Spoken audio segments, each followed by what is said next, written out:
ازيكم يا احلى متابعين؟ عاملين ايه؟ اللهم صل وسلم وبارك على سيدنا محمد. معاكم امال من قناه امال في المطبخ. يا ريت تشوفوا الفيديو بتاعي لاول مره، اشترك في القناه وفعل زر الجرس عشان يوصلك كل جديد. النهارده اقدم لكم السمك المشوي ويا رب يعجبكم. لو عجبكم الفيديو بتاعي متنسوش تعملوا لي شير واشتراك في القناه. بسم الله الرحمن الرحيم. عندي السمك بتاعي غسلاه كويس وفتحاه. السمك ده نوع تونه اهو، شايله كل الحاجات اللي فيه بالشكل ده، فتحاه كده من السلسله وحط فيه ليمون والكلام ده كل ده اهو. عندي السمك بتاعي مغسول وفتحاه وشايله كل بقى الحاجات اللي فيه، بس السلسله زي ما هي اهي، حتى هي اللي لونها غامق ده كده اهي. بصوا شايفين شكله عامل ازاي. عندي بقى التتبيله بتاعتي اللي هي عباره عن توم. طبعا التوم عشان ندقه في الهون كويس وننعمه بنحط له ملح، فانا مش هحط ملح تاني. واحط عليه نص معلقه صغيره كده من الكمون. دي التتبيله بتاعت السلسله بتاعت السمك. وعندي بقى عصير ليمون كده، ونقلب بقى كده كويس عشان نتبله من قلبه، عشان يدينا طعم حلو قوي زي بتاع المحلات بالظبط.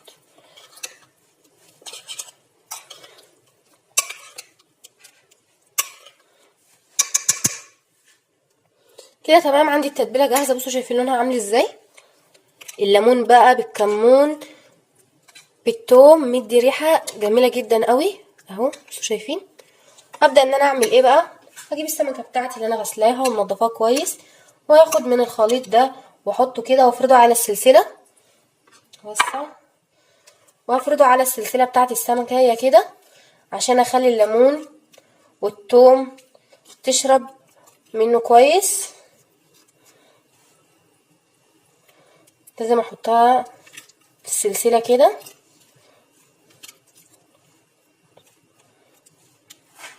كده زي ما انتوا شايفين اهو.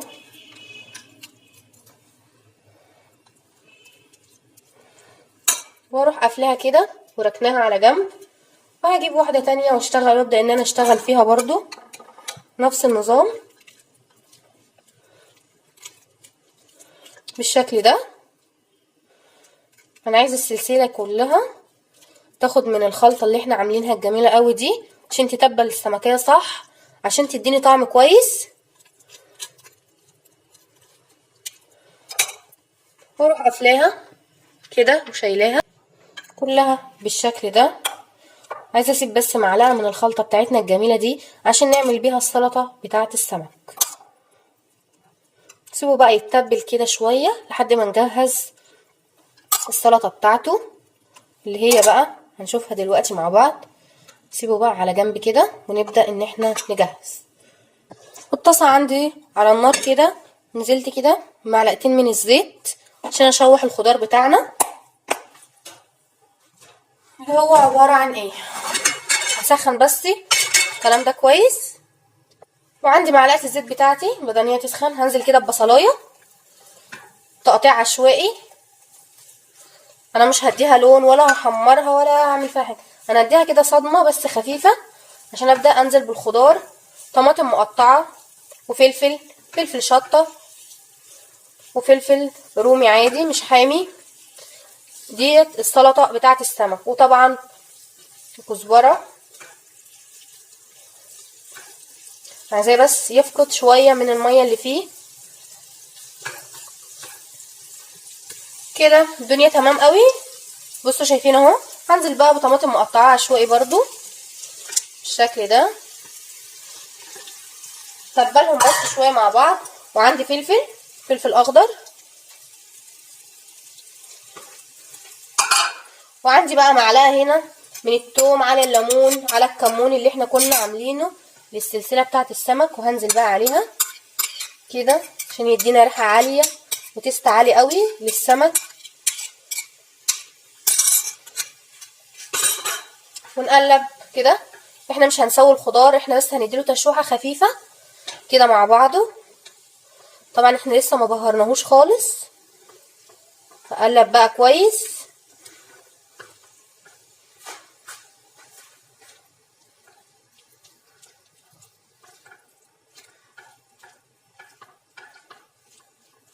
هسيبه كده 5 دقايق على النار. هحط له بقى ايه، هحط له بقى كمون، هنحط طبعا رشة ملح كده وفلفل اسود، كزبرة ناشفة. هقلب بقى الخضار ده مع بعضه كويس كده، هقلب بقى الكلام ده كويس قوي، وبعدين هسيبه دقيقتين كمان وهقفل عليه. انا مش عايزه اسوي الخلطه بتاعتي، انا بس بتبلها كده مع بعضها. الريحه ما اقولكوش، الريحه قويه جدا جدا جدا، تقوليش بقى ولا مطعم سمك ولا اي حاجه يجي جنبنا.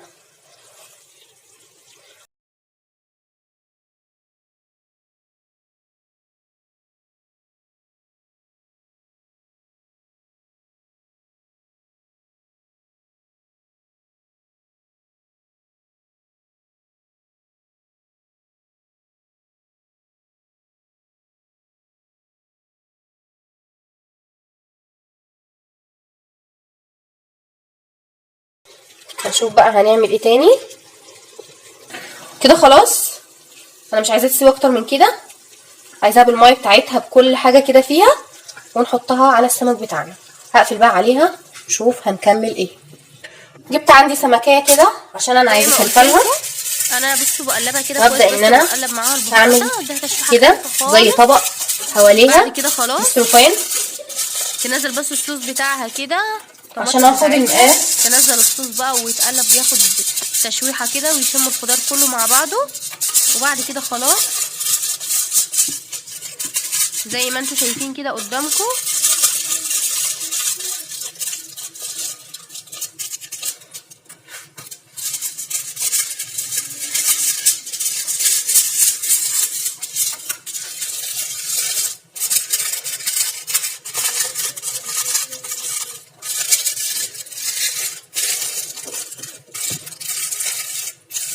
بالشكل ده شايفينها، عملتها زي طبق كده حواليها بالسلوفان عشان انا ادخلها الفرن هي والخلطه بتاعتها. هعمل بقى لكل الكميه وارجع لكم تاني. ده كله لان انا افرد السمكيه بتاعتي كده.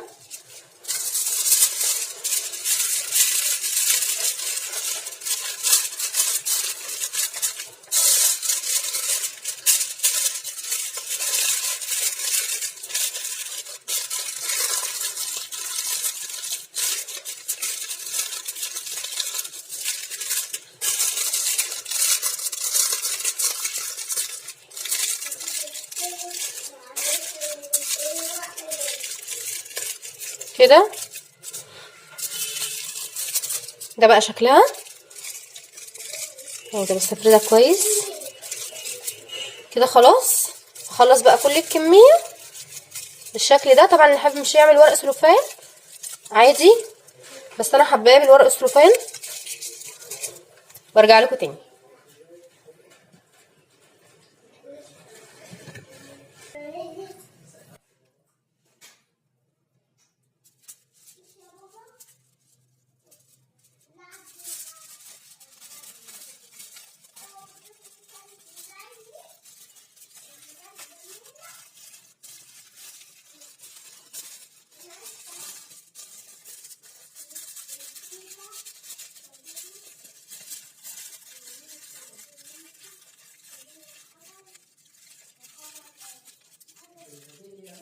لا انا مش هقلب، انا هشوي.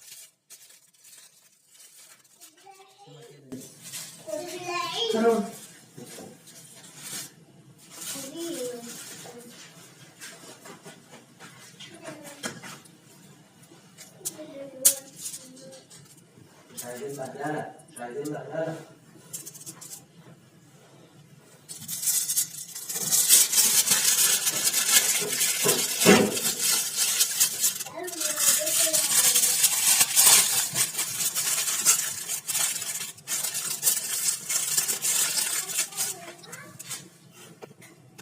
صينيه اي حاجه هتدخل فرن عندك وتروحي حطها فيه.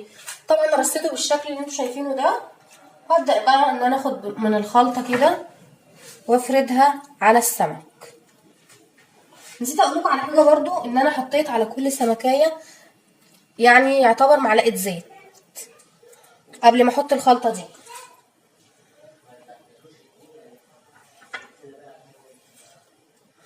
هبدأ بقى ان انا انزل بالخلطة كده،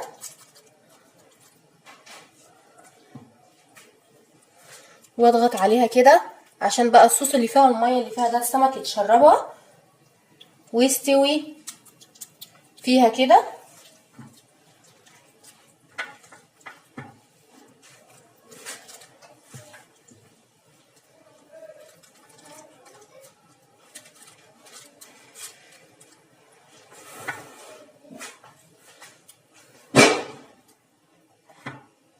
بالشكل اللي انتوا شايفينه ده، واضغط عليها.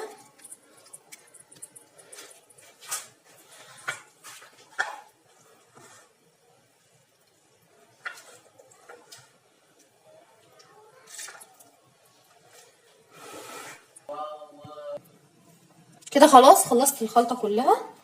بضغط انا بقى على السمك كده عشان يشرب من التتبيلة. طبعا التتبيلة بتاعتنا فيها سنة كده مية او صوص عشان يشربها وتسوي السمك بتاعنا ويبقى طعمه جميل قوي.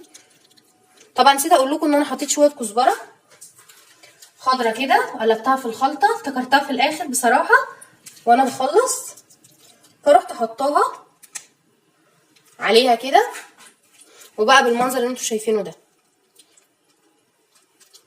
كده خلاص. طبعا الفرن بتاعي لازم يكون سخن جدا، يعني ما يكونش الفرن لسه دافي كده، لا، على اعلى حاجه عندي في الفرن، بسخنه قبلها بشويه، اسيبه ربع ساعه كده يسخن، وادخل السمك بتاعي واسيبه بقى ايه يعيش مع نفسه. اول ما اعرف ان السمك استوي هشد حاجه كده من هنا واطلعها اشوف السمك استوى ولا لا. لقيته لسه، طبعا هو السمك ما بياخدش نار كتير عامه، بس انا هسيبه يستوي براحته. اول حاجه لازم الفرن يكون سخن جدا جدا، واسيبه اول 10 دقايق كده على نار عاليه، وبعدين اهدى عليه عشان يستوي كويس ويبقى ايه شارب من التتبيله بتاعته. التتبيله بتاعته طبعا الصوص اللي فيها ده كله هيتشربه ويستوي، وهيبقى ان شاء الله طعمه جميل. اول ما يستوي بقى اوريهولكم. كده يكون خلاص السمك بتاعي استوى. شايفين شكله عامل ازاي؟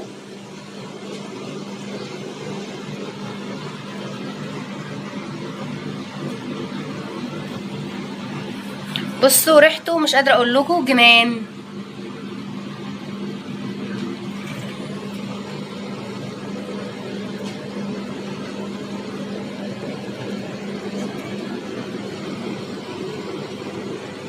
تحفه.